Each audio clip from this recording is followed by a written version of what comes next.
Comrade जी सॼी ज़िंदगी जदोजहद जाखोड़ में रही ऐं उन सॼी उमिरि ग़रीबनि मज़लूमनि हारियुनि ऐं पोरतनि लाइ सोचियो ऐं उन लाइ हू जदोजहद कंदो रहियो। कहिड़ियूं न ख़ूबसूरत सिटूं आहिनि हाफ़िज़ जूं त कोच खां बि मथे ऐं पतोड़ियां पियो, कोच खां बि मथे ऐं पतोड़ियां पियो, खीर आहे खरियल त बि विलोड़ियां पियो, कंहिं अभागी त निंड खे उखोड़ियां पियो, मींहुं आहे चयो मूंसां जागी निबर, मुंहिंजी जाखोड़ खे जो थो सम्झे जबर, तंहिंखे चओ तोखे सूरनि जी कहिड़ी ख़बर। ज़िंदगी खां मथे बि न सकरात आ, ॾींहं संभरां नथो राति ई राति आ, ही हयाती जे जीवन जो जज़्बात आ, कंहिंजे सुॾकनि में फीको लिखियल आहे सबर, मुंहिंजी जाखोड़ खे जो थो सम्झे जबर, तंहिंखे चओ तोखे सूरनि जी कहिड़ी ख़बर।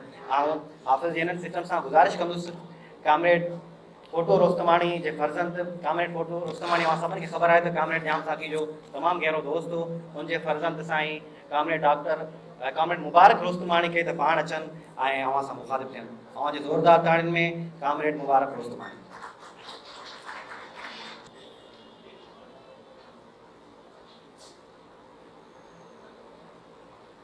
कामरेड साथियों, अॼु जीअं त असांजो रहनुमा असांजो अॻवान कामरेड जाम साकी जो जेको आहे जनम ॾींहुं आहे, सभिनी साथियुनि खे मुबारकूं हुजनि।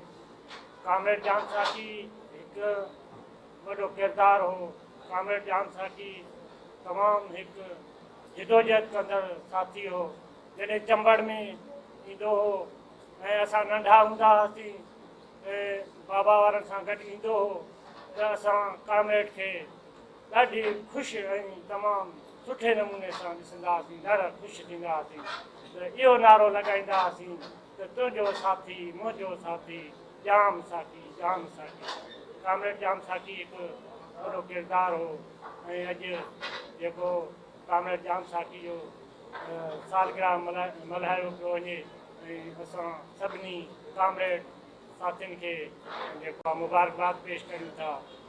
महिरबानी कामरेड जिंदाबाद।